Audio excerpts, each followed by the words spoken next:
Good evening. I'd like to call the meeting to order. This meeting is January the 15th, 2015. At this time, I ask you all to stand for a moment of silent prayer.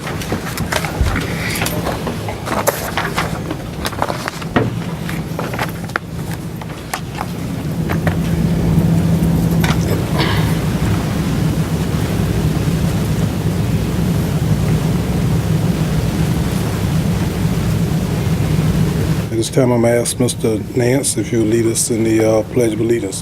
Thank you. I pledge allegiance to the flag of the United States of America and to the republic for which it stands, one nation, under God, indivisible, with liberty and justice for all. You be seated. Mr. Nance, board statement. Thank you, sir. The mission of the Portsmouth Public Schools is to challenge the minds, challenge the bodies, and challenge the dreams of all students while focusing on excellence. Thank you, sir. Thank you. Ms. Chambers, roll call, please. Reverend Fleming. Present. Mrs. Hines. Present. Mr. Lamb. Present. Mr. Nance. Here. Mr. Parent. Here. Reverend Patillo. Present. Dr. Whitaker. Here. Mrs. Williams. Here. Mr. Bridgeford. Present. Okay. Thank you. I call your attention to the approval of the agenda, and I have a couple of changes I would like to make. I would like to delay item number 10 until the next meeting. I would like to delay item number 13 until the next meeting. I'd like to get some more information on that. For as I know, we have not had a meeting in 2 or 3 years since we put a person on a seat. So I'd like to check into it before we sign with anyone else. And I would like to add, under item number 6, item 6A, MWB report. Those are the changes I'd like to make to the agenda. Move for approval as amended. It's moved and properly second that we make the adjustments to the agenda as recommended. Any discussion? If not, roll call, Madam Clerk. Reverend Fleming. Yes. Mrs. Hines. Yes. Mr. Lamb. Yes. Mr. Nance. Yes. Mr. Parent. Yes. Reverend Patillo. Yes. Dr. Whitaker. Yes. Mrs. Williams. Yes. Mr. Bridgeford. Yes. It's unanimous. Okay, thank you. I'd like to take the opportunity to officially welcome our newest board members now, Dr. Whitaker, Ingrid Whitaker, and Reverend Patillo. Welcome, and good. Halfway the month gone to you, right? Start off on the right foot. 1 month before the new superintendent comes in. Okay, at this time, I'm going to ask Mr. Parent to take us into closed session. I move that the board enter into a closed meeting on the provisions of Section 2-3711 of the Code of Virginia for the following purpose. 1. Consideration of a request for religious exemption from school attendance as permitted under subsection A-1. 2. Number 2, consideration of readmission of 2 students and a student disciplinary matter as permitted under subsection A-2. And number 3, consideration of various personnel matters, including the assignment, performance, and resignation of specific school employees as permitted under subsection A-1. Second. Moved and properly second that we go into closed session. Any discussion? If not, roll call, Madam Clerk. Reverend Fleming. Yes. Mrs. Hines. Yes. Mr. Lamb. Yes. Mr. Nance. Yes. Mr. Parent. Yes. Reverend Patillo. Yes. Dr. Whitaker. Yes. Mrs. Williams. Yes. Mr. Bridgeford. Yes. It's unanimous. Okay, we're now in closed meeting. The moved and properly second that we come out of closed meeting. Any discussion? If not, second was by Mr. Nance. Okay. Mr. Reverend Fleming. Yes. Mr. Lamb. Yes. Ms. Williams. Yes. Mr. Nance. Yes. Reverend Patillo. Yes. Ms. Hines. Yes. Dr. Whitaker. Yes. Yes. Mr. Parent. Mr. Bridgeford, yes. We are now back in open session. 2 seconds. 2 minutes. Okay.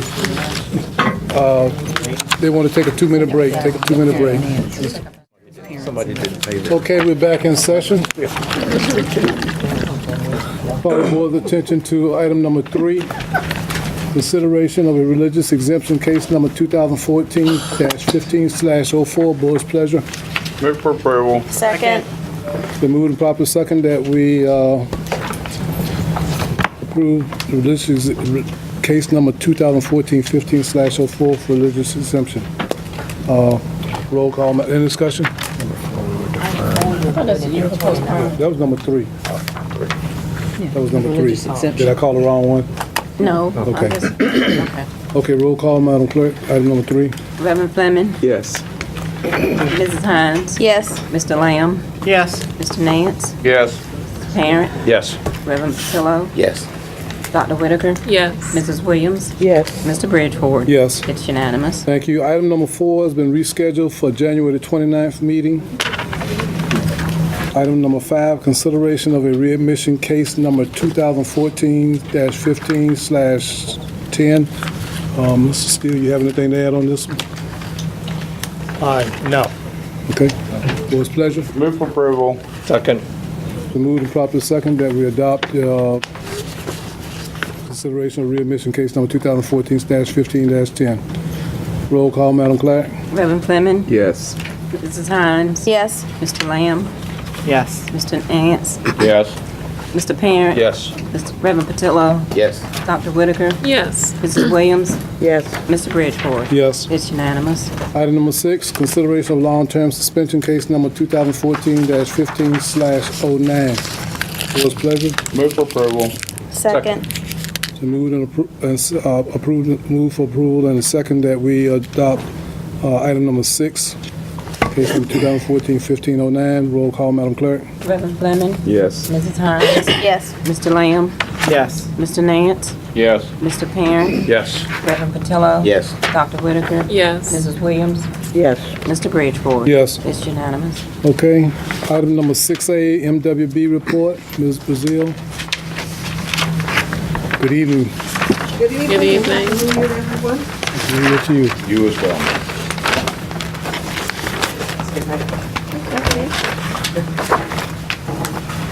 I'm going to just highlight one or two things in the report, and I think everyone, no, this is fine, I wasn't.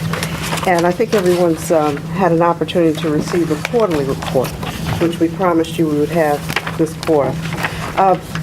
I think two of the biggest items in the progress report is one that we have now been able to develop the online vendor application, which allows us to reach out to vendors who are not winning awards already, but who are interested in partnering and being in the database for opportunities to work with Portsmouth Public Schools. So that's a big plus factor for us. We've got a couple of pieces that we want to add to it and work out. One of the results of our training last month with all of the staff was that they were very kind in telling us some things that they needed that would make their jobs easier and faster. And I'm very pleased to report that we have delivered those to the staff. We are working on 2 more. That's going to help them with some of the small purchases that they have to make immediately. And that gives them an opportunity to see which local vendors right here in Portsmouth can actually help them. That also takes them closer to their MWBE goals because they can use their activity fund money now and count that. So those are some of the good outcomes of having the opportunity to work with them. The other thing is that we would like to, Mr. Bridgewater, perhaps this is for you later on, is that we'd like to make sure that all of the new members of the school board have an opportunity for us to give an orientation so that they know what the program is about, how it works, answer any questions that you have, and provide you with a couple of reports that have been generated so that you're clear when you go out talking to people in the public about what is this thing called MWBE and how does it relate to the desires of the school board, because this is the school board's program. Okay? If you have your quarterly report, fine. If not, what I really would like to just highlight, and Chris is going to probably help me with this, is we're still making tremendous progress with this program. We are getting people contracts, we're getting people to add more workers to the roles, and things are going well. We have some soft spots, as the report will show, but we've also had some really big increases. Construction at the prime level has gone up tremendously. We've now had more usage of non-professional services under MWBE, and goods and services has gone up. And we attribute this to 3 things. One is that the solicitations that are going out do have goals in them. We've been very fortunate to be able to have an MWBE goal in those contracts, and most of those contracts, I think there's only one where we didn't meet the goal. So that's outstanding. I don't think there's anybody else in the Commonwealth who can tell you that. I know the state can.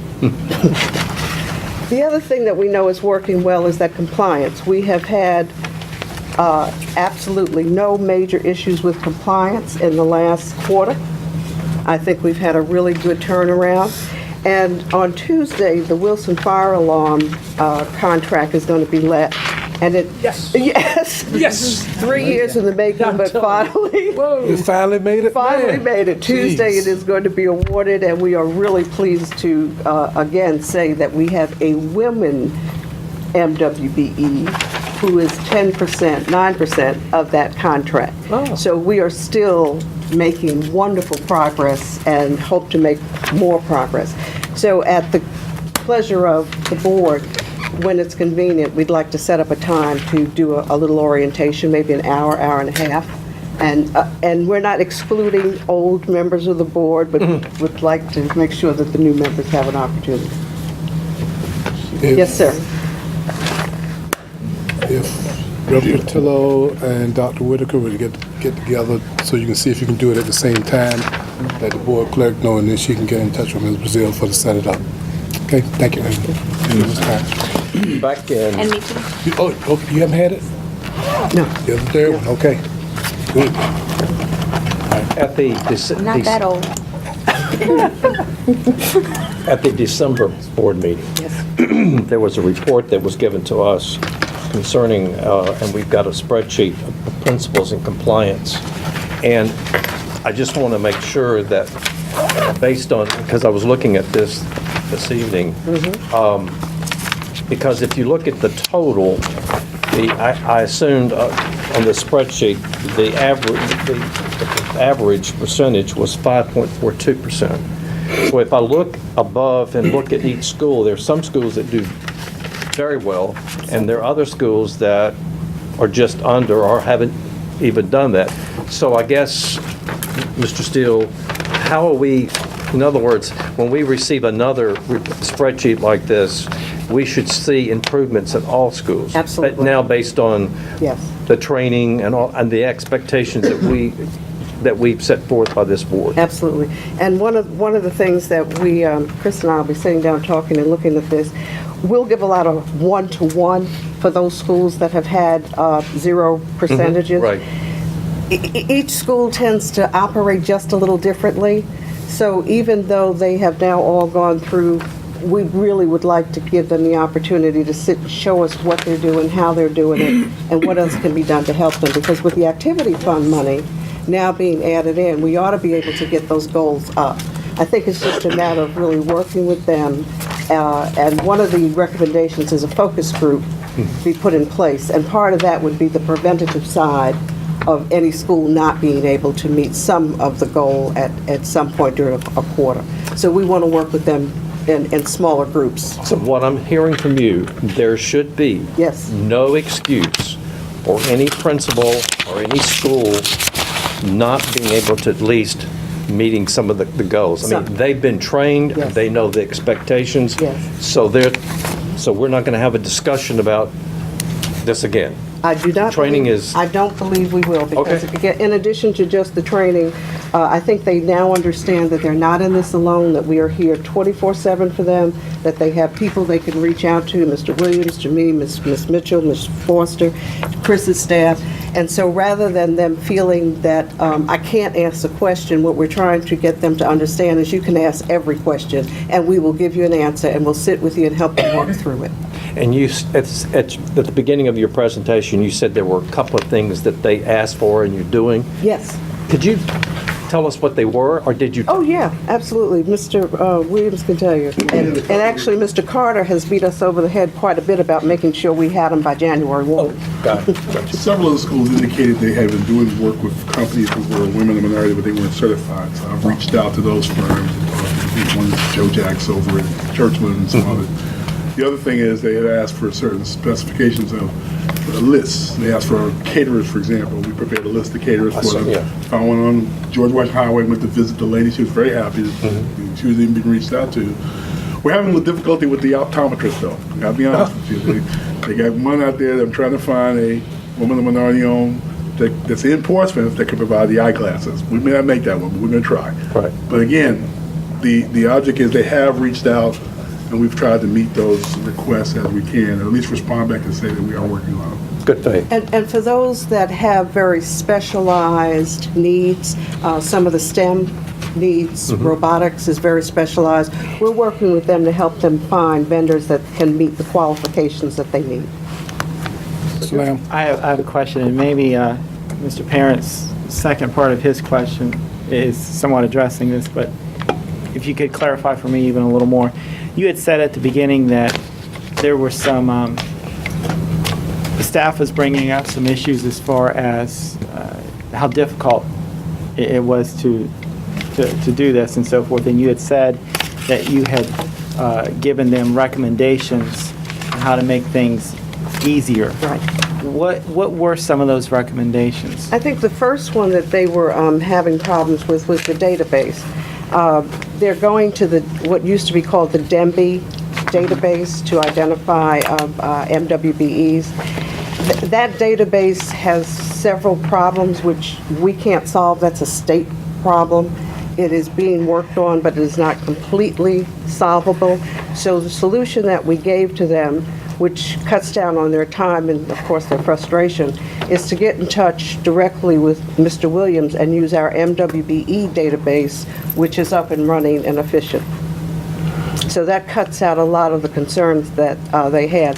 These little guides that we're giving them, we're doing for them also, is another time saver for them because it gives them, well, I think, Mr. Carter, you called them cheat sheets. We prefer not to use that terminology in an educational setting.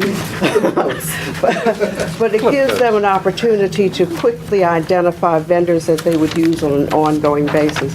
The STEM situation, that's very different. It takes time and energy to search the country, really, for certain pieces of equipment that they need. But these guides that we're putting together for them really should cover almost at least 50% of what they buy. They tend to buy the same things. Right. The other thing that we have done with them is to help them think about what we call anticipatory thinking. You know every year what you're going to need generally. Don't wait until May to come up with that list. You can give that list to us right now, and we will begin helping you find vendors that you can go to. So if we can get, again, that anticipatory thinking piece going, we can avoid probably 80% of the problems and issues and not being able to identify, and cutting time. That's the thing. Yeah, because there really isn't a new step in the process for how they acquire goods and services. It's a matter of knowing, here's where I go. And so that's what we're working on with them, to give them that. Does that help? Any other questions? Thank you. Okay, thank you. Okay, next item on the agenda, consideration of authorization of signatures in the absence of the superintendent for fiscal year 2014-15. Mr. Steele, do you have anything to say about that? I think this is something that was updated from a previous action that the board did just even a few months ago. And until Dr. Bracy gets on board, there are some documents that I need to sign, and so this document allows me to sign. Move for approval. Second. Moved and properly second that we approve the authorization for signatures in the absence of the superintendent for fiscal year 2014-15. Any discussion? That roll call, Madam Clerk. Reverend Fleming, Yes. Mrs. Hines, Yes. Mr. Lamb, Yes. Mr. Nance, Yes. Mr. Parent, Yes. Reverend Patillo, Yes. Dr. Whitaker, Yes. Mrs. Williams, Yes. Mr. Bridgeford. Yes. Next item, number 8, discussion update on the 2015-16 school board budget and CIP. Mr. Steele. Thanks, Mr. Chairman. In your package is a PowerPoint, which I'm going to cover here. Also, there were some handouts that are provided that amplify some of the slides. One of them includes an article from the Virginia Pilot this morning, which kind of summarizes a lot of the actions that the feelings from a lot of school districts, including the Virginia Association of school superintendents and Virginia Association, Virginia School Board Association, about inadequate funding from the state. The second handout is a detailed calendar of where we started the budget process. As you can see, it started back in September. And one of the attachments is the full list of the proposed CIP projects that we're submitting to the city. And the last document is, there were several discussions, including this week with the city council, and they brought up some issues regarding categorical funding and quarterly appropriations. I've given you kind of not a point paper, but a discussion paper that talks about those two issues and what the impact is to the schools, which might clarify some of the discussion that happened on Monday and Tuesday at City Council. But let me go now through the budget update on the PowerPoint. We're going to talk about, again, the 15-16 operating budget, and that's going to be effective for 1 July. And this is the agenda. We'll talk about the calendar. We do have to make some adjustments to the calendar, primarily in view of the new superintendent coming on board. Talk about where we stand with ADM, because ADM affects particularly state funding and how we look there. Governor McAuliffe issued or presented his budget on December 17th, and they put out what the detailed ramifications are that. VDOE has presented those in what they call the calc tool that shows exactly how that's going to affect every school district in the state. And we're going to talk about preliminary revenue and expense picture, and then I'm going to talk about the capital improvement plan. Next slide. So initially we had February 12th, we were going to have the superintendent present his proposed budget to the school board, but as you know, he's not going to officially be here to February 16th. So that's one of the discussion items that I'm going to have actually tomorrow with the superintendent to talk about revising the schedule a little bit, and we certainly want his input in the upcoming budget that we're going to execute during his tenure. February 23rd, we did have on the long-term schedule, but it hasn't been formalized yet, a tentative joint meeting with City Council, and that still has to be probably ironed out at some point, but it was on the long-term schedule. The school board is scheduled to hold a public hearing on the proposed budget February 26th, and on March 26th, the school board would then adopt the proposed operating budget to be submitted to the city. March 30th, the city manager would introduce his proposed operating and CIP budget to City Council. The City Council then would hold public hearing. And then on May 12th, based on their current schedule, the City Council will adopt the fiscal year 16 operating budget. Next slide. Would you go back to the calendar? I wanted to ask a question. Sure. And this pertains to the public hearing. Last night I was watching the city council meeting, and I was listening to you, Mr.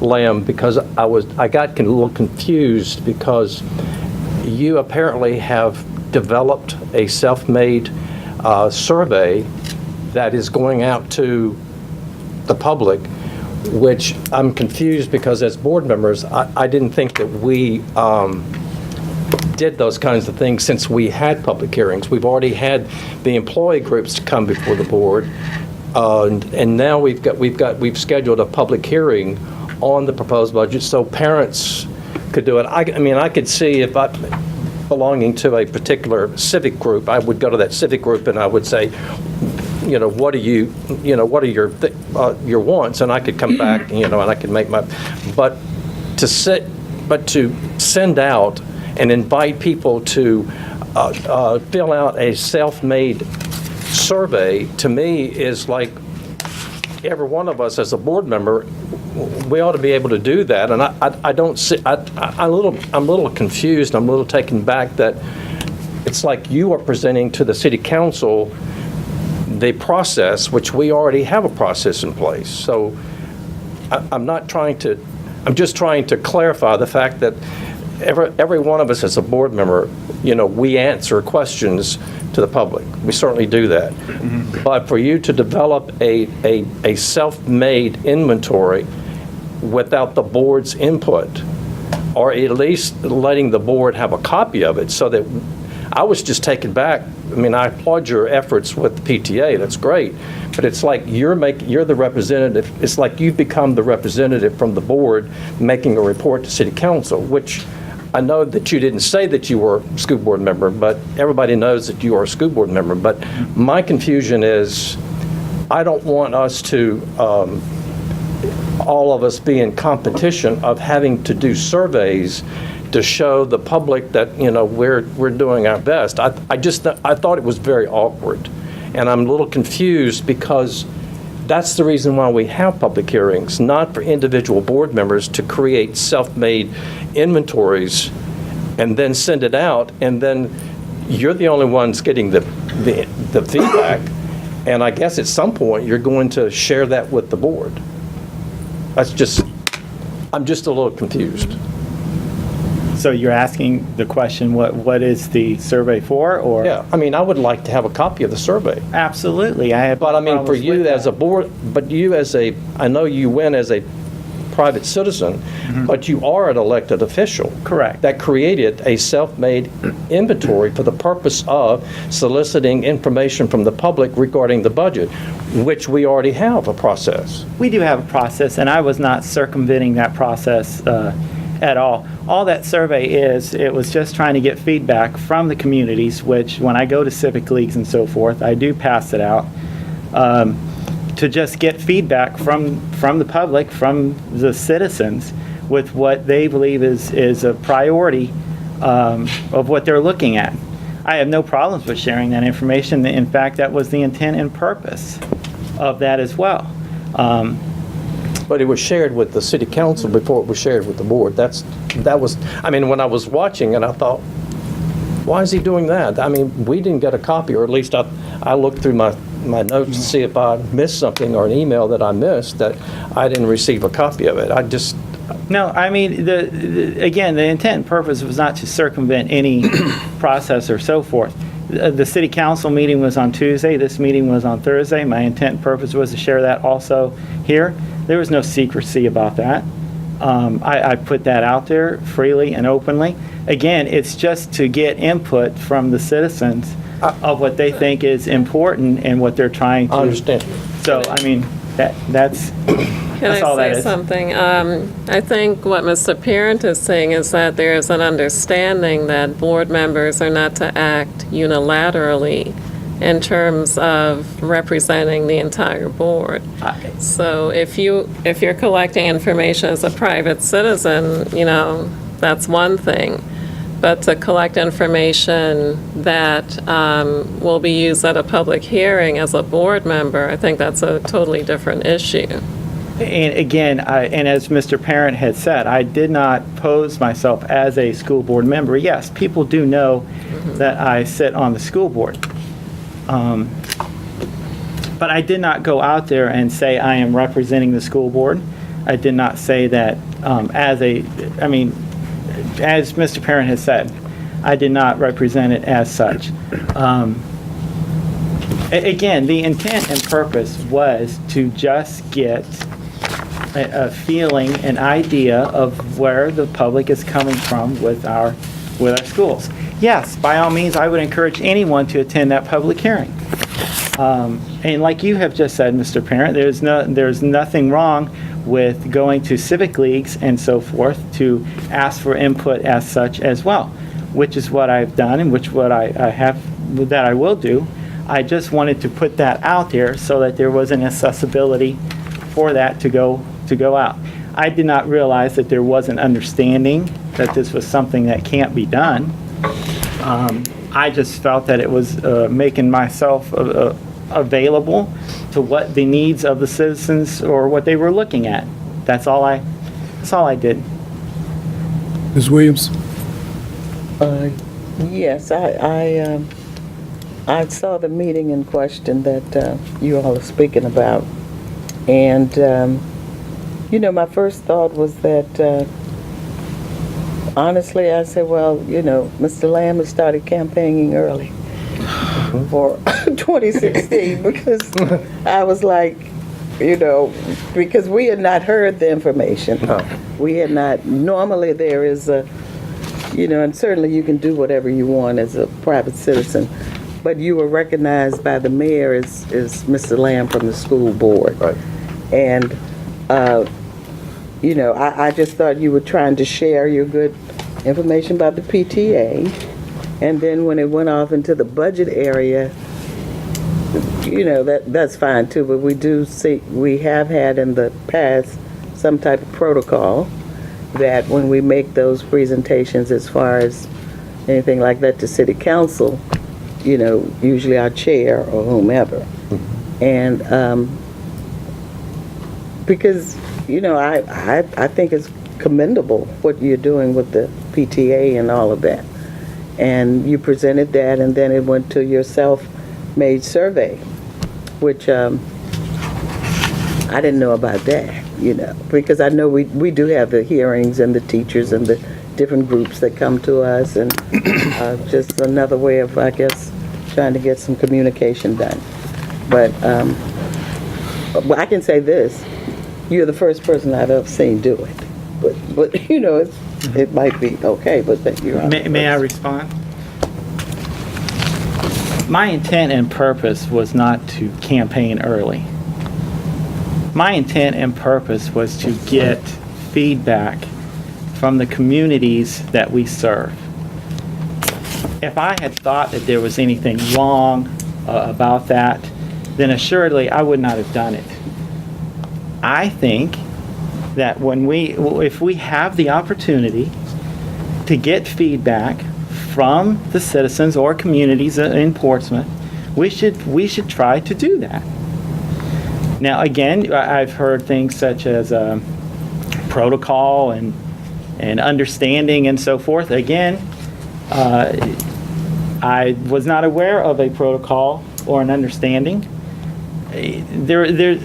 It was just to find out what the citizens are finding important. And again, I strongly encourage that they attend the public hearing as well, but I did not see where there was anything wrong to try to get feedback at every available opportunity that we can.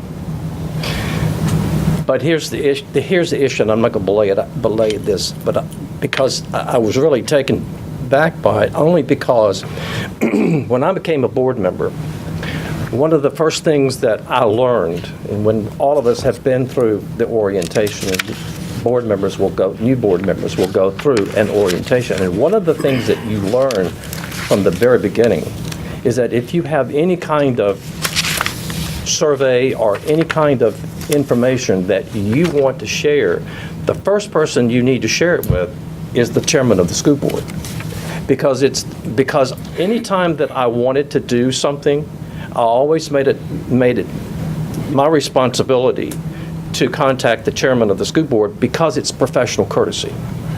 Last night, you were on television. It would have been different had you come in here tonight and shared a copy of your survey and said, look, this would be something that I think would be great that we could share and get input, because basically what you said, that you would be glad, email it, you're going to pick it up, but the bottom line is that, Mr. Lamb, what are you going to do with that information? The information is you're going to collect it, and at some point you're going to share it as a school board member with the rest of us. And That's right.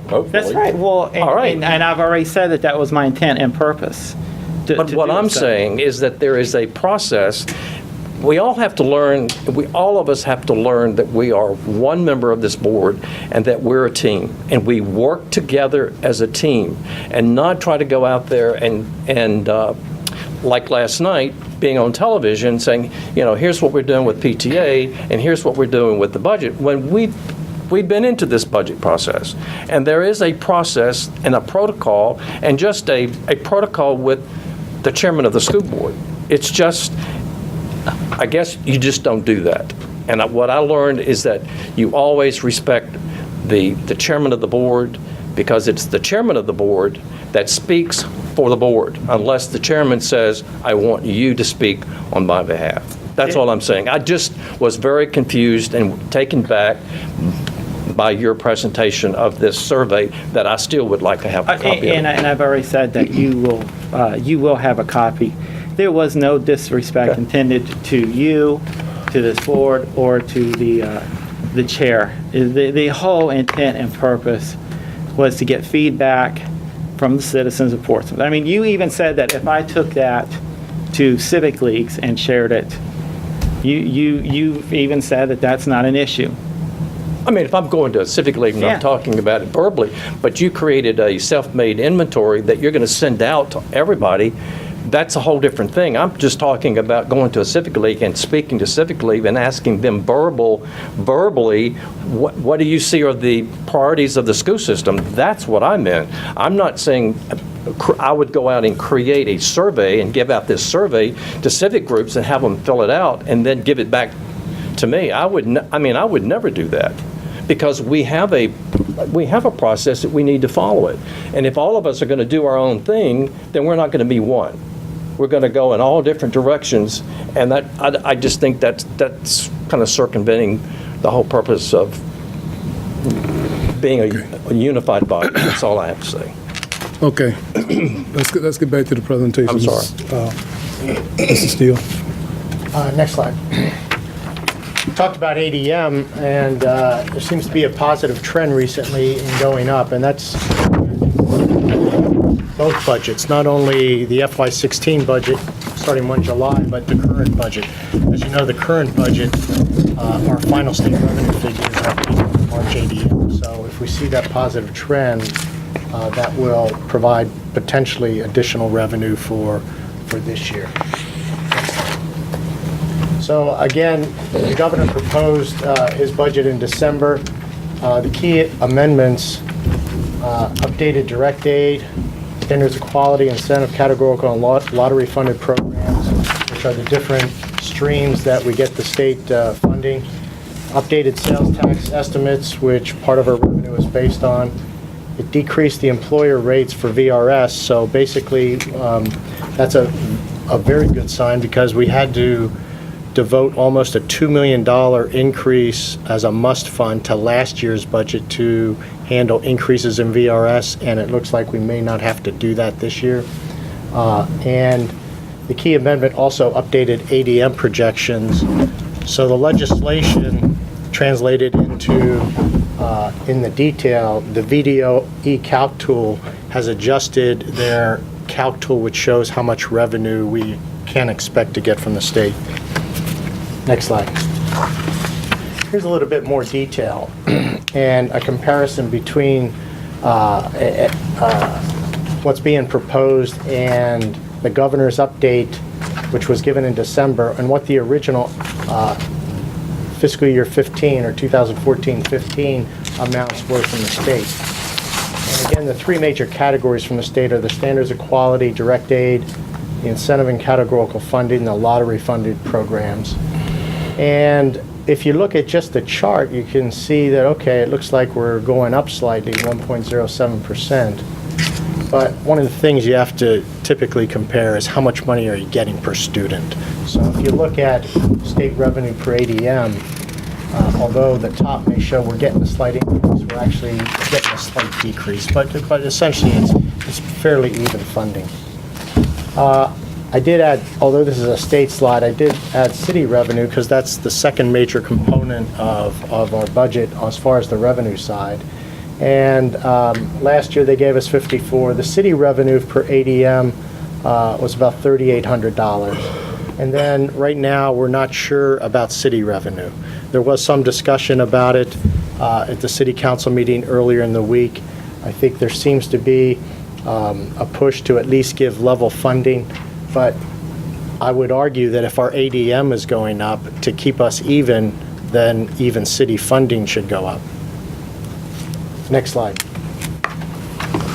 So here's the kind of a high-level picture of where we stand. State revenue, yeah, it's about even. City revenue right now is a question mark. The VRS expense is has been a big expense for us. us as far as increases, it looks like it's going to be level. Health expense is still expected to be on an increase. I've heard estimates anywhere right now from 7 to 12%. However, as you know, our health benefits are in a calendar year, so we already know what our cost is between July and December. So any increase will be from next January to June. The payroll expense has increased, and it's higher than what was last year, and that's primarily because of the 2% raise that was granted to employees. And facilities, technology infrastructure expenses are expected to go up. Next slide. I'm going to talk about capital improvement projects, CIP. The current ones that were funded for this year include the Wilson fire alarm, which, as you heard from Transformation, has been or will be awarded probably next Tuesday. The other items that were in the CIP was school bus replacement. That order has been placed by the city. We expect those new school buses to be here in April. The other projects are in the preliminary planning stages. The city has agreed, although we haven't seen a final MOA from the city attorney yet, has agreed that we can conduct the procurement instead of the city conducting the procurement. There is one other item that I want to talk about, though, that may impact on this, is that we potentially have an emergency procurement right now. One of the two boilers in IC Norcom had a catastrophic failure over the holidays. We already had Chesapeake Controls looking at it. They're recommending one of the two be replaced. We're using the city contractor also as a second opinion. He was at the school yesterday and has given us a report tomorrow. And I'll have more information tomorrow to see in what direction we're going to follow. In discussions with the city and looking at funding options, I was looking for potentially some additional look at getting additional CIP money for the city to handle this emergency. Their preliminary response to me was that if we want to have it funded by CIP, we would have to look at these other projects that are on the table and maybe deferring those to next year's and using that money. The other alternative was taking operating fund money, and they would be receptive to taking our operating fund money, doing a transfer to their construction fund to fund this project. But I need to get a firmer handle on the estimate. This is not a quick fix, though, either. Even if we award right away through an emergency procurement, this is a 6 to 8 week process just to get it here, and then you have to do the installation, et cetera. So there's a number of factors here. Mr. Lamb? And real quick, the school bus replacement, I know we've covered the number before. How many was that? Was that 11 we said, or 9, or? Yeah, it was something like that. They're close to about 80,000 apiece. Right. But there was a breakout between, we ordered both regular buses, but then we had some of the wheelchair access type smaller buses. And those are a different cost. Mr. Parent? Of the $599,000 that City Council reappropriated last night, because this is an emergency situation, could we, once you get an estimate, will we have to use, or could we use some of this money out of that $599? Because I know that you sent a list out for us to rank order how we, and how we want to prioritize spending some of this money. But since you brought up that this is a catastrophic, I mean, here we are in the dead of winter here, and it's going to take 8 weeks, so we're into March. Spring's coming. So, and I think what you said before is that you have 2 boilers. One of them is gone. The other one is... They were both installed at the same time when the school was... But one of them is functioning. So if this one that you're talking about, completely goes out, it's going to be better for us as a board to go ahead and replace both boilers. That was the initial assessment from one of the engineers that looked at it. But conceivably, we could use whatever That's an option. That's an yes. option. Okay. Next slide.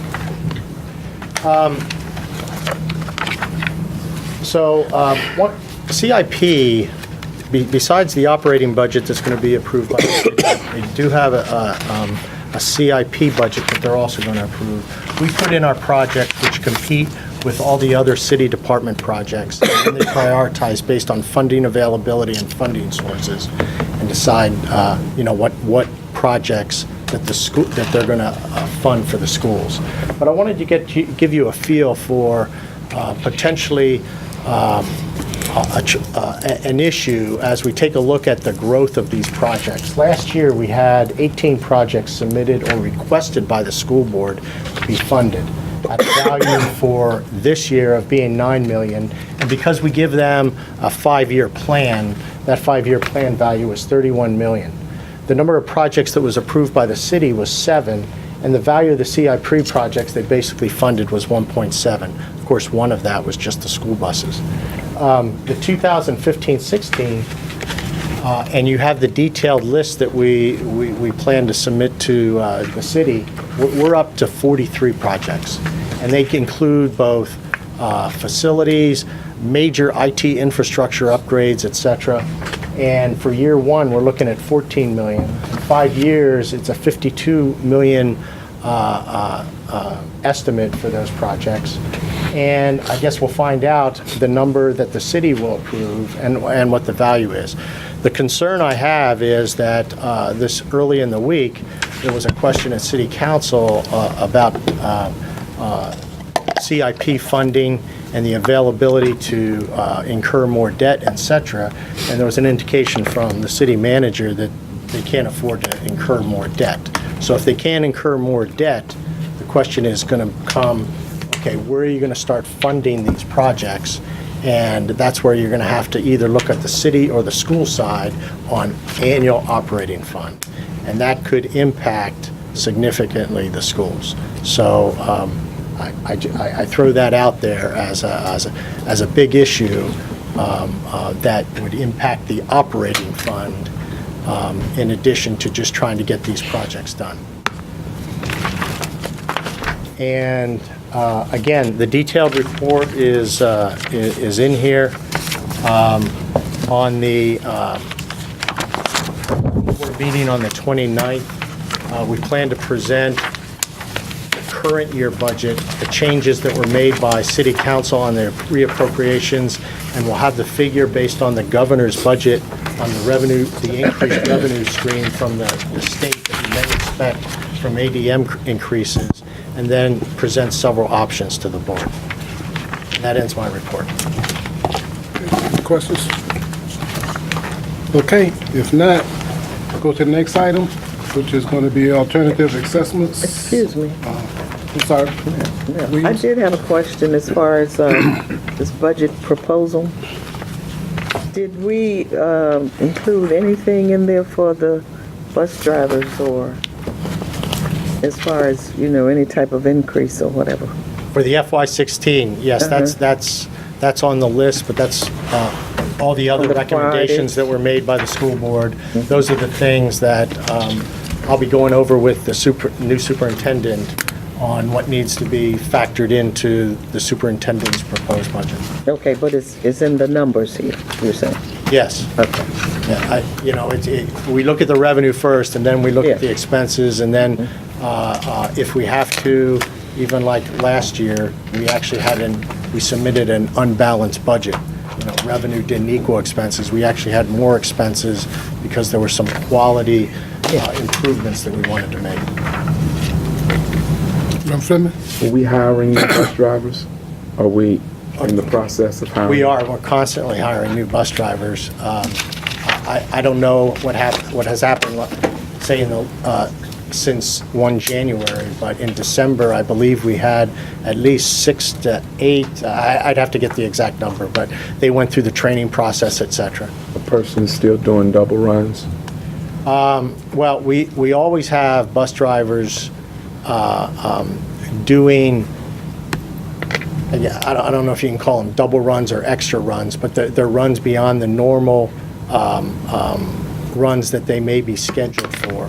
For instance, if you do either through normal, a number of bus drivers that say are sick in a day, say we have 5 bus drivers that are sick, then we're going to have to fill in with, drivers that may have to do, double up to handle what bus drivers didn't show up. Are they being compensated? Yeah, they're always on the clock, so they're always being compensated.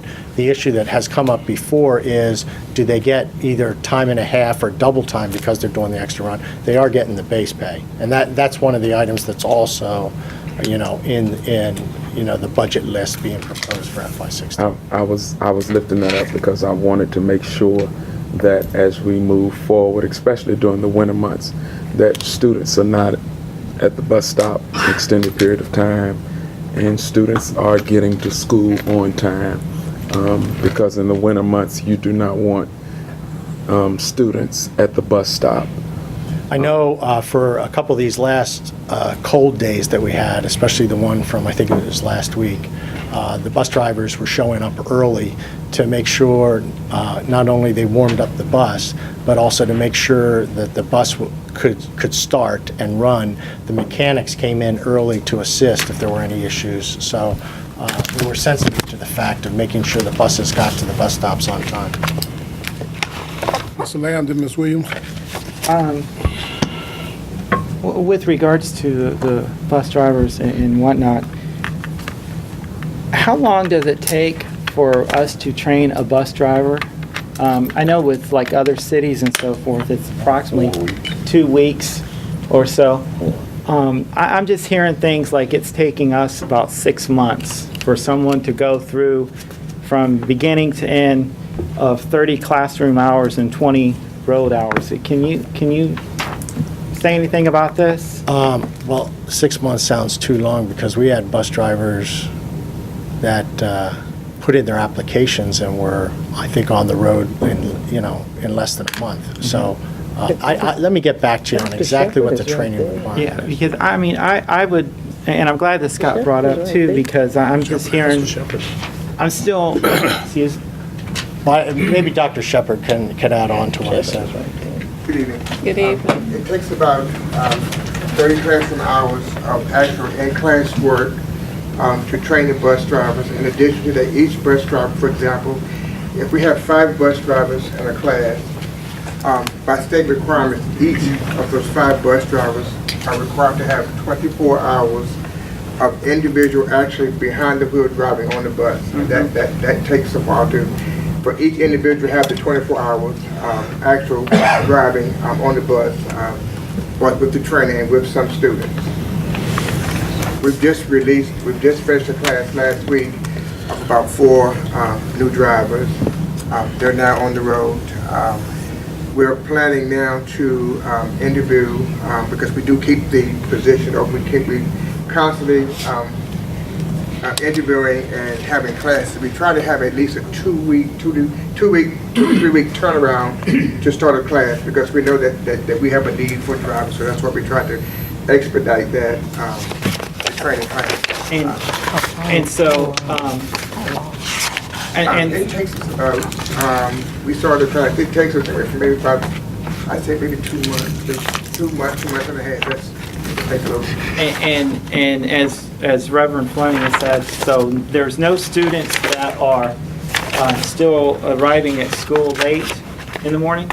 No, unless someone calls in, up to my knowledge, I get a list each morning of all the outages in the morning about 6:45, and I just kind of look at that list, and about in the afternoon, when the afternoon run starts, I get an additional list. Of course, we have several drivers that are out, long-term illnesses that we have to cover. Then in any given day, we may have maybe 15 drivers out. A lot of leaders do cover runs. We have other drivers that do support and back up the other drivers that do run, extra runs. Keeping in mind, in addition to all that, we also have to cover our athletic runs. We have games that throughout the day that we have to get some of our schools to North or to Hampton, to Bow Wave. So those individual runs also have to cover, which sometimes put an extra burden on us because we have to have, for example, if we have a swimming team that has to go to Bow Waves or cross country or indoor track, which is over in Hampton, the facility in Hampton, and that, you know, if 3 schools are going from our area, then we have to have at least 6 buses. So then that puts an added burden on us. So then we have to do an open call. We have, you know, this run, and normally the drivers will go ahead and pick up those, you know, and if there's any lateness, we will notify the teachers and we will notify the parents. On the cold days, we did have, I think, 1 bus that was running behind. We called the principal. She contacted the parents to let them know that the bus may be about 5 minutes late, but the bus did get to school on time. And there's been proper coverage of schools? Schools have been properly covered? Yes. For routes and so forth, like, Correct. meaning there's no significant delays? No. And all the drivers knows where they're going and how they're getting there? Yes. Because what we do is, if there's a driver that's not familiar with the route, we will, well, not me, but Mr. Lilly or one of his staff members will fax over the coverage of that bus runs to their school. They'll fax them over so they know they're left and right. Chairman Bridgeford and Mr. Steele, I mean,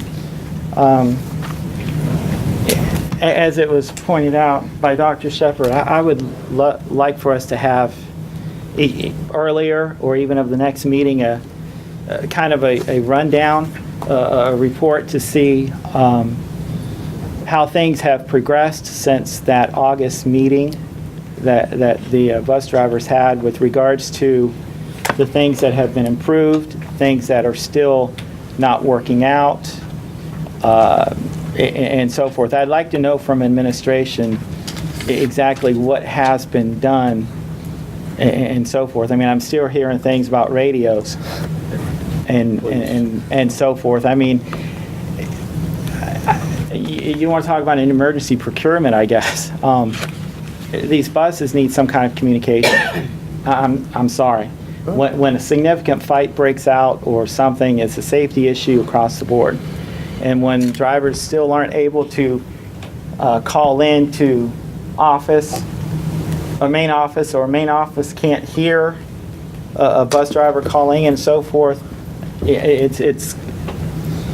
it's concerning, and right along with a lot of these other things that still seems to pop up. So if it is the board's pleasure and okay with you, Mr. Chairman, if we could have some kind of report that would show exactly what has been improved upon, what has been fixed, and what still needs to be done, because I think by some of the comments that's been made already, it seems as though there's still some ongoing issues that's out there. Wait a minute. Ms. Williams, then Mr. Nance. Thank you, Mr. Chairman. I brought it up. I wanted to be sure that we had looked in the budget coming up, because we did say we want to bring the bus drivers up where we were competitive with the other region. I think that in any work session, they're never perfect places. There's always something going on, and I tell people, if you have issues, put it in writing. Then I won't forget it, just like I brought you all this report. Because people can say anything and say, you know, so forth and so on. That doesn't tell me anything. I want some facts. But also I did hear on the radio, which I thought was really good, it was Newport News Public School System, where they were advertising their bus driver fare. And I thought that might be something good for Portsmouth to do as well, because that way you have a good roster. I think their pay is competitive, or they talked about offering a little bit more or whatever. And then I was reading where several of the bus drivers that we have are leaving because they're getting, you know, better paying jobs, which is truly what everybody does. So I do want to make sure that when we do go through the budget and we look at it, that we certainly are not at the bottom. I know we can't be at the top, but we should, I hope we can fall in somewhere above the middle. Because I think the last report you said we were pretty down below the middle. And so I think one way to rectify that and to keep bus drivers, because it does take a lot of time to train them. And then, you know, if you got somebody giving them a little bit more money, they're going, which I don't blame them. So we have to be competitive. Mr. Nance, then Mr. Parent. Thank you, Mr. Chairman. Listening to what's going on this afternoon, we have one board member questioning whether it's taking 6 months to educate bus drivers, what have you. When we make a department within our division look bad, we all look bad. And I suggest in the future, if we're reading copious notes that deal with transportation and bus drivers and, you know, illusions, that we make it a practice of the board to at least come to the chair or go to Mr. Steele or the proper department, instead of asking the question in a board meeting, because eventually we're going to become embarrassed. And the system isn't that broken. Okay, there are a few difficulties, and there are difficulties. I really don't think you want to pay for the true solution of fixing the radios, because it's several $100,000 because of where these buses go in the topography, okay? And repeaters that are needed and what have you. So I think that transportation, operations, budget, and planning is doing the best it can. If you have concerns, perhaps you should send an email to the board and address it before the board meeting. Thank you. Mr. Parent. Well, I heard the word radios, and I thought, oh, no. I thought we had, I thought that we had solved, Dr. Shepherd, the radios. Yeah, we're constantly monitoring radios daily. If a driver calls in to Mr. Lelio, they say there's a problem. He personally goes out to check the radio. Normally the radio's working. Drivers sometimes turn the radio down, doesn't have the volume, and he'll go out, and if there's something wrong, he'll change the radio in there. We did have one bus that we did find out they had a problem, and they put a new radio in, and the problem was solved. But, you know, there's, at times, there are areas in the city that you may not, you know, be able to hear the one, you know, depending on that location. Right. We're working now with the city to move our repeater to the main tower with the fire rescue. We're waiting in the process, not waiting for our FCC license to be changed and that process approved. That takes about 4 to 6 weeks, so that's where we're with that. Now, we have either put on hold or we're not going to do cell phones. Was it? Yeah, we put on hold, but we did buy, what was it, 10 radios? 10 radios. 10 radios that filled in, I think, for a couple that were actually out, and then the others were used as spares. So we have enough spares.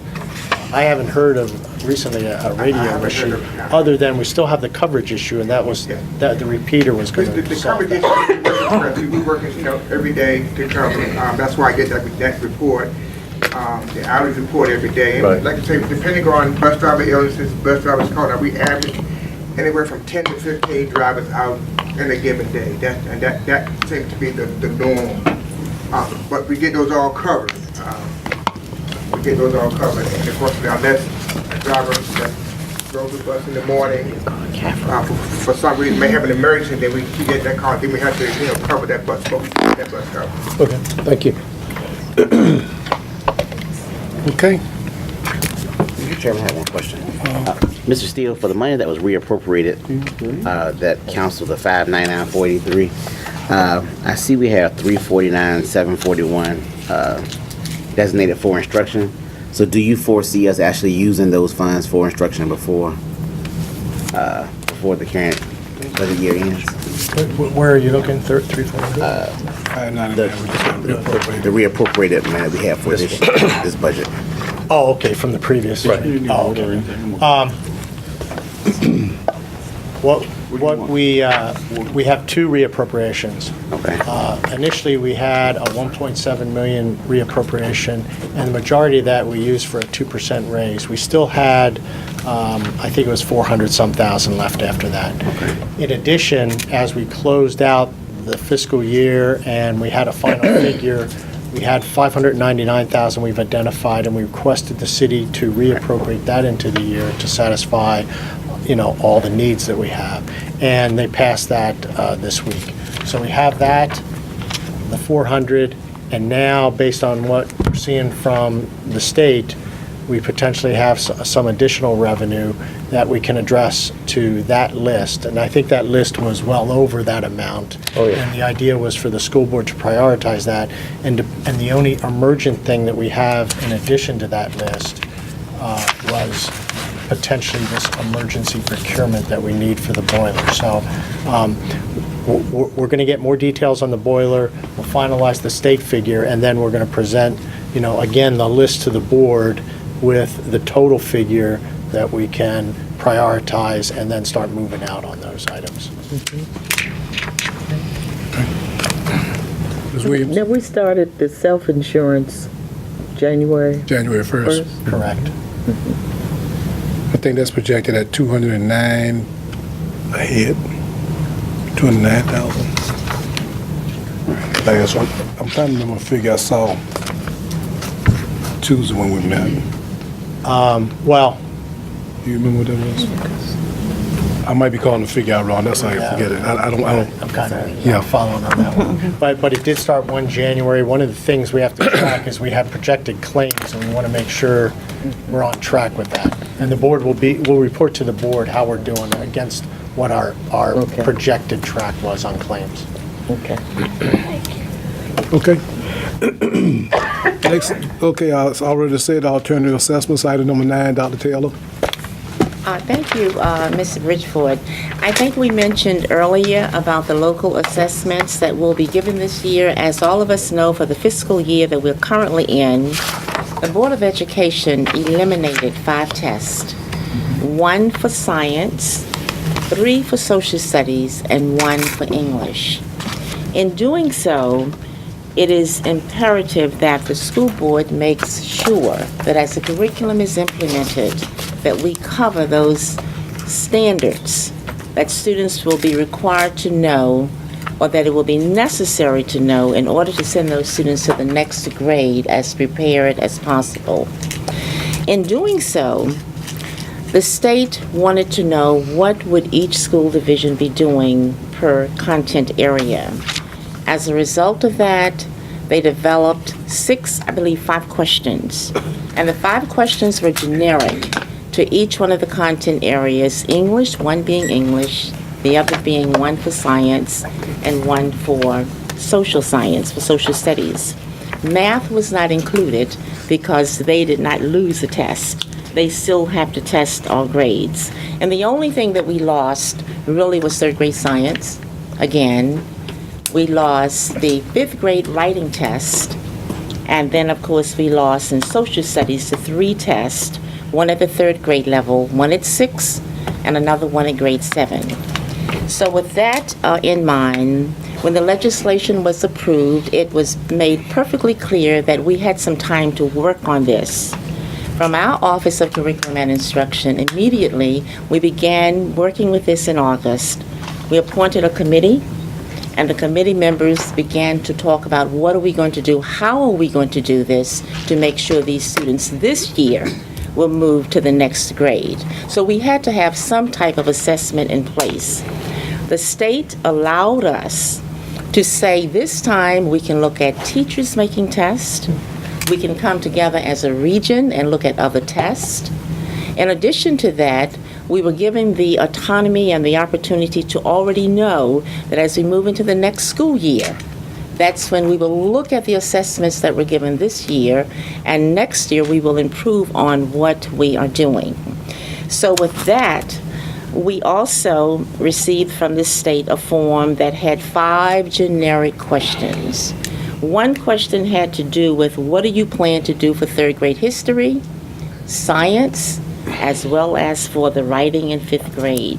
All of them were the same. We agreed as a team, which was an option from the state, that we would make our own.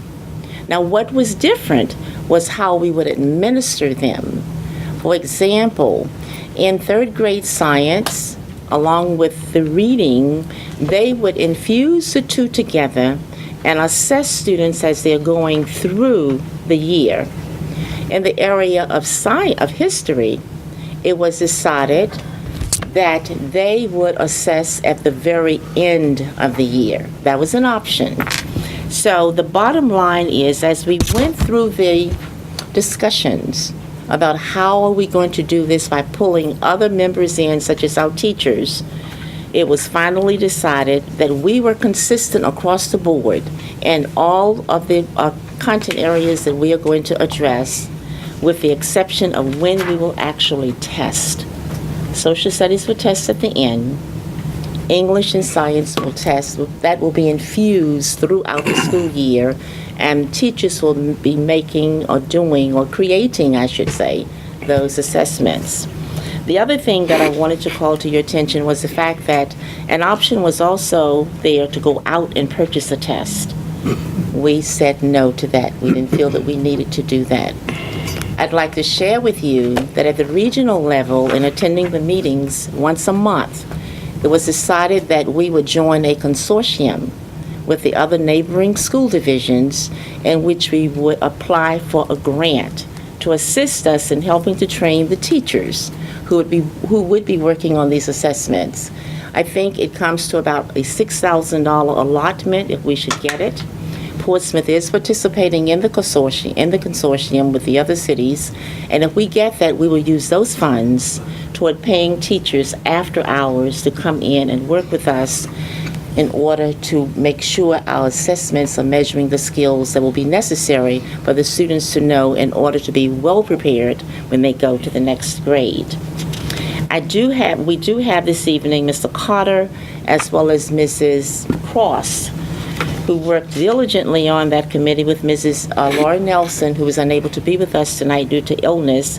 But if you want to be more specific about what they're actually doing, they're here to answer any questions. But if I had to summarize it, I would say that the 5 tests that had to be eliminated are being addressed through our content team right here in Portsmouth. We have our plan of action that we will send in. It has to go in by the end of this month, January 30th. These plans have been completed for science, English, and social studies. And what we did was answer the questions that the state had given us. We're comfortable with what we are doing, but we want to make sure we are going to be as competent as any other division when it comes to looking at how are we preparing our students to go to the next grade when that SOL test has been eliminated, but those skills will be tested when they get to that SOL tested grade.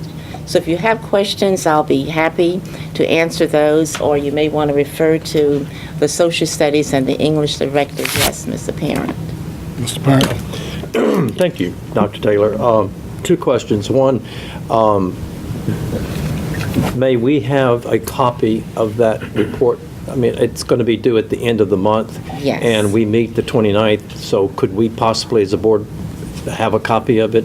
I will be glad to provide a copy for each one of the content areas as well as the timeline. Yes, that will not be a All problem. right, and the second question is, how well are we doing on benchmark tests? We haven't heard anything. I know that it's just how well are we doing by grade level, by subject area? I know maybe you or Dr. Is it Dr. Nottingham? Are we Dr. Yeah, all right, Mr. Nottingham. Maybe can answer that, because it's interesting. Here it is. A half year almost. Yes, and it would be good to know where we are and where are the areas that we need to be concerned, and what are we doing to address that? Mr. Parent, that's a good question. Actually, starting next week will be the window of time for our second 9 weeks benchmark test. And having been in the field yourself and in the area, you know that that first 9 weeks, it was more diagnostic. Right. We took that to build on. So I will be happy to get with Mr. Nottingham unless he wants to share more information here. We will give you an update as to sort of as to sort of where we are. Now, you do know that the high schools are taking their finals Right. this semester, so we're good with that. But the elementary and middle schools are Right. getting ready for their second 9 weeks benchmark, and that's really, really, really where we can look to see where we are and how much improvement we've made from the beginning of the first 9 weeks. Are you encouraged by the math scores, the math benchmark? First 9, are you encouraged, or, I know that first one is diagnostic, and I understand that, but it'd be interesting to see from the first 9 benchmark to where we are and where the areas. I just, math seems to be the Math issue. and areas of reading as And well. reading as What well. we did was we went back, we looked at the data, Right. and when we get the new data that's going to come in, Then you can compare. I would feel much Yeah, sure. better Right. prepared to comment on it with a little bit more of, I would say, accuracy. Sure, absolutely. But I just wanted to keep that on the radar. Radar. We need to know where we are and what we're doing to address it. Thank you. Thank you. And that concludes my report, and if you have further questions, as I said, we have other personnel here to can help me out with this. No other questions? Thank you, Dr. Taylor. Okay, next item on the agenda, number 10, has been rescheduled for the next meeting. Okay, item number 11, that is not exactly right. There should be the election of an alternate to the Governor's School for the Performing Arts for the 2014-15 school year. This is a board function for the nomination. I had a name down here until I realized that this is the one that's voted on by the board.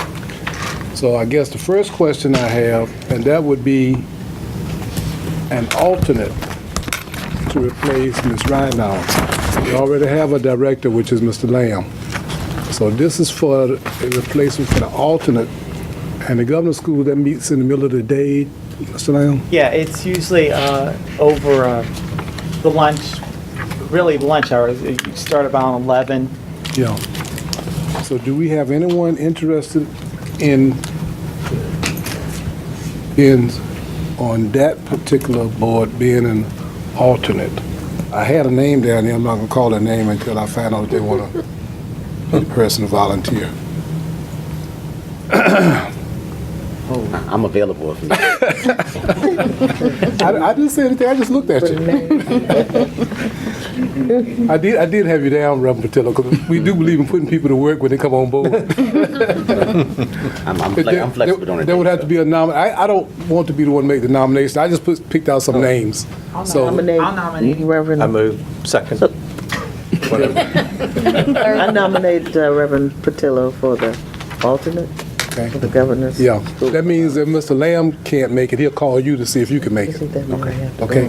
So, okay, Mr. Reverend Patillo has been nominated, and who's second? Mr. Parent? Okay. And second, that Reverend Patillo will serve as the alternate at the Governor's School for the Performing Arts for the rest of 2014-15. Any discussion? A roll call vote. I'm sorry, this is a voice vote. Okay?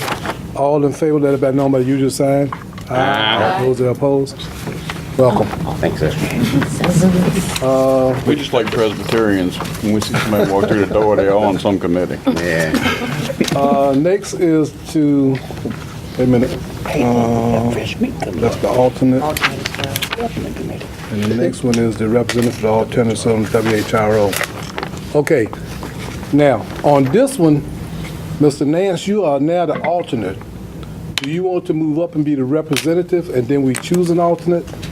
Or would you prefer we choose a representative, you stay the alternate? Do you want to stay where you are? I'll move up if you want me to, Mr. Chairman. Well, That'll be fine. That'll be, okay. Then what I would like to do is have a vote for Mr. Nance to become the representative, and then we vote in an alternate. Okay, do I have a nomination for? I move that Mr. Nance be the director or representative for WHRO. Second. So moving and properly second that Mr. Nance be moved up to the representative for WHRO in a discussion. If not, voice vote. All in favor, let it be known by usual sign. Aye. Those that opposed? Okay, now we have an opening for an alternate. In case Mr. Nance can't make it, the other person can make it. I got a name here too, but I'm hoping that someone will fill it. Mr. Lamb? I actually nominate Mr. Parent for that position. Mr. Parents, I've got 3 committees that I think that But I understand how much you love that committee. I've been on WHRO a long time, but it's time for new blood. Maybe Dr. Whitaker would like to do it since she's right down the street from Old Dominion University. She could just go, right across the street, you could go to the meeting as an alternate. So obviously, these weren't the 2 names. I haven't said anything. I'm just looking. I haven't said a word. I would be more than happy to put my name in the hat for the WHRO alternate. Need a nomination? I nominate for yes. I formally nominate the Honorable Sarah Duncan Hines as the alternate to WHRO. Second. It's been moved and properly second that Ms. Hines serve as the alternate for WHRO. See, I know I picked my names right. Any discussion? If not, if you approve, let it be known by the usual sign.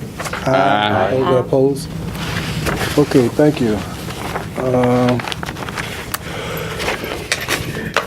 The next one is going to be deferred to the next meeting. I need to find out the story on that one.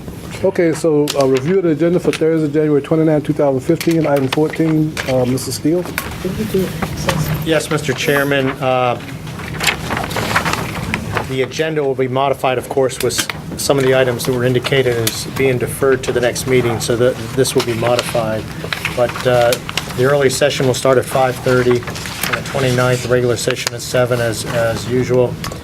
Call to order by Mr. Bridgeford, moment of silent prayer, pledge of allegiance with a student from Churchland Middle School, statement from a student from Churchland Middle, the school board mission statement by Mr. Nance, and item 1 will include, again, the approval of the agenda. Item 2, recognition of schools with highest attendance. Item 3, consideration of a resolution recognizing African American History Month for February. Item 4, consideration of a resolution recognizing Career and Technical Education Month, February also. Item 5, consideration of prior minutes. Item 6, public comment on non-agenda items. And then we have monthly reports by curriculum and instruction, human resources,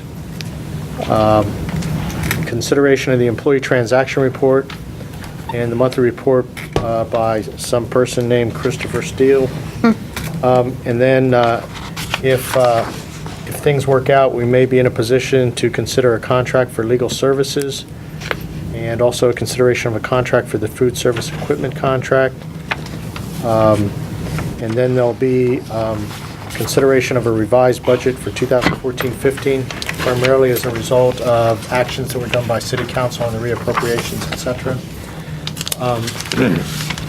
Item 14 is consideration of the appointment of members to the Minority and Women-Owned Business Enterprise Program Advisory Committee. We do have a few applicants that we've received recently, so those will be presented to the board for the school board committee. Consideration of the financial report for December, and then item 16, board member comments, and item 17, adjourn. Mr. Chairman. Okay. What about the items, the committees, boards that we delayed tonight? That needs to be put in. Yeah. Oh, and then Three discipline cases will be added into early session and then voted on. Okay. So we'll probably have a short early session next meeting. Okay, next item, board members' report. Any board member reports? GFO. Mr. Lamb? The GFO thing. Just real quick, this coming up Saturday, the Brighton PTA is doing their community walk for the membership drive that they're putting together, and they're hoping that it'll be successful. So, if hopefully not snow, sleet, rain, freeze, or whatever else. I'm praying for 70-degree weather, but I don't think that's going to happen on it. But Dr. Bracy as well had said he had asked to join us for that. So I think that's a good start. So What time and where do we meet? it's at Brighton Elementary, so we're going to meet there at 11:30, and we're going to start at 12, and it's going to go from 12 to 2. So. All right, Mr. Parent. At the VSBA conference, I went to the early bird session on parliamentary procedures, and you have a copy, and this is really easy. It's based on Robert's rules, and we use Robert's rules, but we were able to order each one of you a copy so that if we get into some really sticky Robert rules, then we've got a quick note that we can go directly to it. So I found it very interesting. Spent a whole day going through this, so I think it would be very interesting and informative to you as board members to use. So we can always pull out our books and say, hey, you're not doing it right or doing it wrong. I've been around too long. He's got them all. They change them and I get them. I have one thing. It's more like a housekeeping thing, and I want to pass it out for you to think about. And I forget that we change board members, and after a while, sometimes procedures change. So what we used to do and what we still do to a point. In the past, if a board member had a question for Mr. Steele and sent it to him, and it's something relative that all of us can benefit, the email is going to be returned by Mr. Steele to everyone. Because another board member may come up next month with that same question, and he'll say, I remember answering that question. So I want to keep that procedure. Yeah. I mean, if it's something personal, private, that's a different story. But I think he knows what the difference is. So I want, if you send him an email asking a question, dealing with finances, anything, well, same thing with the superintendent, because we love this. Everybody got the same answer. I didn't get a different answer than you and this type of thing. It worked perfectly. It worked good for everybody. Because we had a superintendent one time that would give different answers. Yeah. So, and it works well. The next thing I want to do, that Kathy got left out of an email, and the individual vendor sent out an email, and it didn't go to one person. She is normally the person that distributes. She's the go-between. So it keeps you all from having your email out every place. So if you would please, if a vendor asks you for the email, I would just say, here's the board clerk's email. I get that way it's controlled. And if everyone gets it, we know it. Today, she called me, I say, I don't know who's changing the system, but if the systems work, I don't want to change it. Because she'll call me, and that's one thing I can tell her, she'll call me. Because I don't want her, if she's due to blame, let's give her the blame. But if she's not due it, don't put it over there, am I right? Exactly. Could not blame her. Okay, that's the two things, that's the housekeeping I would like to get done. We have a system that's working, let's try to keep it that way. Yeah. If there's no other business to come before this board. I had one thing. I'm sorry. Ms. Williams? How many board members are going to attend the breakfast? Which reminds me, we have 2 tickets left for anyone that would like to attend on staff or anyone that may have changed their mind. Okay? All right, Ms. Williams. Did you get one? Did you get your answer? He said he wanted one. He didn't. I forgot to reply. I took one. Okay. See, Ms. Oh, you gonna hear a lecture about replying to? Reply. Okay, is there any, was this another hand, was it you? No? Don't Today- everything, did Sarah, Today is the birthday of Dr. Martin Luther King Jr. So we do want to, Oh, yes, I got that. Thank you. Hold on just a we minute. do want to recognize a great humanitarian And I know that we are to celebrate and act a day on, not a day off national theme. So looking forward to you all serving and not spending the entire Monday in the bed. I got to be 7:30 at the church, We're gonna be man. working. I've preachers are gonna I've be learned how to working. get up by 8:30 now. Serving. Serving. Mr. Steele, thank you for the answer about that particular school. Have we contacted the parent? Because that was a parent request. The principal talked to the parent today. Okay. Thank you. Okay? Anything else? If there's not, if there's no other business coming from the board, it is adjourned.